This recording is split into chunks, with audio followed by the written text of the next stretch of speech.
Kiongozi wa kanisa Katoliki duniani Papa Francis amefariki dunia Jumatatu ya Pasaka Aprili 21 mwaka 2025 akiwa na umri wa miaka 88 katika makazi yake katika Casa Santa Marta, Vatican.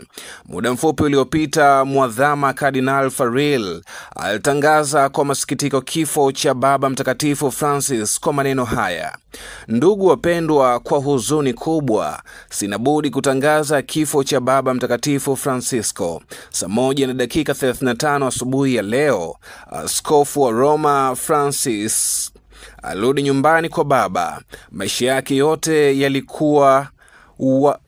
yaliwekwa wakfu kwa huduma ya Bwana na kanisa lake.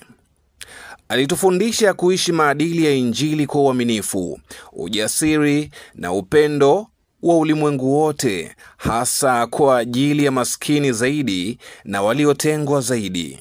Farrell ameongeza ya kuwa kwa shukrani nyingi sana kwa ajili ya kielelezo chake kama mfuasi wa kweli wa Bwana Yesu. "Tunaipongeza roho ya Papa Francisco kwa upendo wa huruma usio na kikomo wa Mungu mmoja na wa Utatu."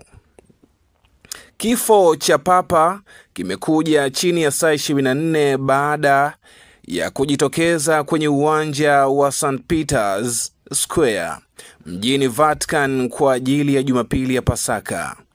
Alitoka akiwa kwenye kiti cha magurudumu na kupunga mkono kutoka kwenye baraza la Basilika ya St. Peter's kwa umati wa watu waliokuwa wakishangilia na kusema, "Ndugu wapendwa, Pasaka njema."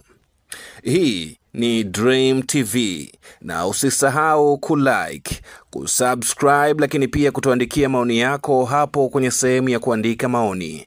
Tukukumbushe pia usisahau kutembelea mitandao yetu ya kijamii.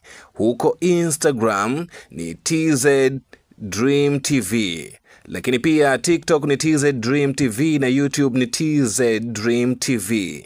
Mimi ni Manoni Johnny.